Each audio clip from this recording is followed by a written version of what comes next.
Harry Potter, Part 19, The Diary of Tom Riddle, Secrets of the Past One, the mysterious diary after the chaos of the polyjuice potion. Harry couldn't stop thinking about the black diary he had found. It looked perfectly ordinary. No name, no dates, no spells written inside, just empty pages. Hermione, now recovering from her cat transformation, examined it carefully. It's old 50 years, maybe more, she said. No magical traces on it, but there's something odd about the way it feels. Harry nodded. It's like it's waiting for something, too. The diary writes back late one night. Harry sat alone in his dormitory, staring at the diary by candlelight. On a whim, he took out a quill and wrote, "My name is Harry Potter." For a moment, nothing happened. Then the ink vanished and new words appeared on the page. "Hello, Harry Potter. My name is Tom Riddle." Harry's eyes widened. He quickly wrote again, "Do you know anything about the Chamber of Secrets?" The ink disappeared once more. After a pause, new words formed. "Yes, I know all about it. I can show you, if you like." Before Harry could respond, the diary began to glow. The pages shimmered, and suddenly, the world around him dissolved into white light. Point 3. A memory from the past. Harry blinked. He was no longer in his dormitory. He stood in the Hogwarts of 50 years ago. Students in old-fashioned robes hurried past. Teachers looked younger. And there, standing by the Great Hall, was a tall, handsome boy with dark hair and sharp eyes. Tom Riddle. Harry realized he was invisible, floating through a memory.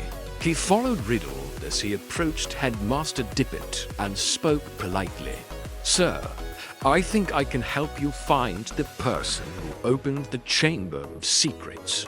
Dippet looked weary. "Tom, the school is in danger. A student has died. If you have information, speak now." Riddle nodded slowly. "I believe it's Hagrid, sir, for the framed friend." Harry's heart froze. Hagrid, the scene changed. Riddle crept through dark corridors. Clutching his wand, he stopped at a shadowy doorway. Hagrid stood inside, younger, larger, holding a wooden box. "Riddle," Hagrid gasped. "It wasn't me. I swear." A strange thudding sound echoed from the box. Riddle raised his wand. "The monster's here, Hagrid. You can't protect it anymore." The box burst open, and a giant, spider-like creature scuttled out, hissing. "Run, Aragog!" Hagrid shouted as the creature fled into the darkness. Riddle pointed his wand. A flash of light filled the room. The memory faded, and Harry was pulled back into his dormitory, panting. 5. The revelation. Ron burst into the room. "Harry, where have you been?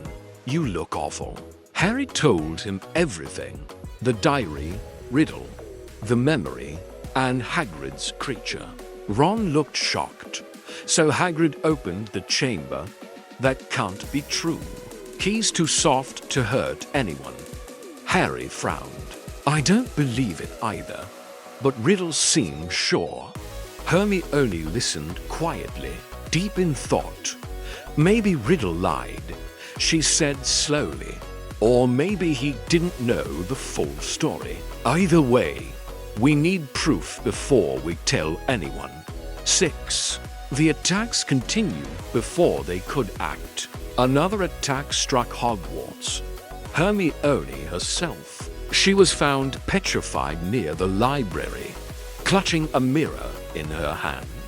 Harry and Ron were devastated.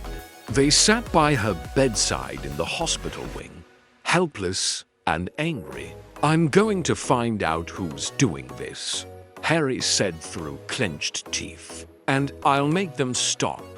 Ron nodded grimly. "Then we start with Hagrid, 7. The visit to Hagrid late that night, under Harry's invisibility cloak. They crept through the storm to Hagrid's hut. The giant man looked nervous when they arrived. "I've told you before, I didn't open no chamber," he said, pacing. "Riddle got me expelled back then, but I never hurt a soul. I was just keeping Aragog safe." Harry started to reply, but suddenly a loud knock shook the door. Hagrid turned pale. "It's them." The door burst open. Cornelius Fudge, the Minister of Magic, entered with Lucius Malfoy at his side. "Rubeus Hagrid," Fudge said coldly, "for the safety of Hogwarts, you are to be taken to Azkaban." Harry and Ron watched helplessly from under the cloak as Hagrid was led away. But before leaving, Hagrid whispered to the empty room, "If anyone wants to find out the truth, follow the spiders." 8. The next step, the door slammed shut. The rain poured harder. Harry and Ron looked at each other. "Follow the spiders," Ron said weakly. "Why is it always spiders?" Harry's jaw tightened. "Because that's where the next answer is." They had no idea that what awaited them in the forest would bring them closer than ever to the real monster of the chamber and to the darkest secret Hogwarts had ever kept.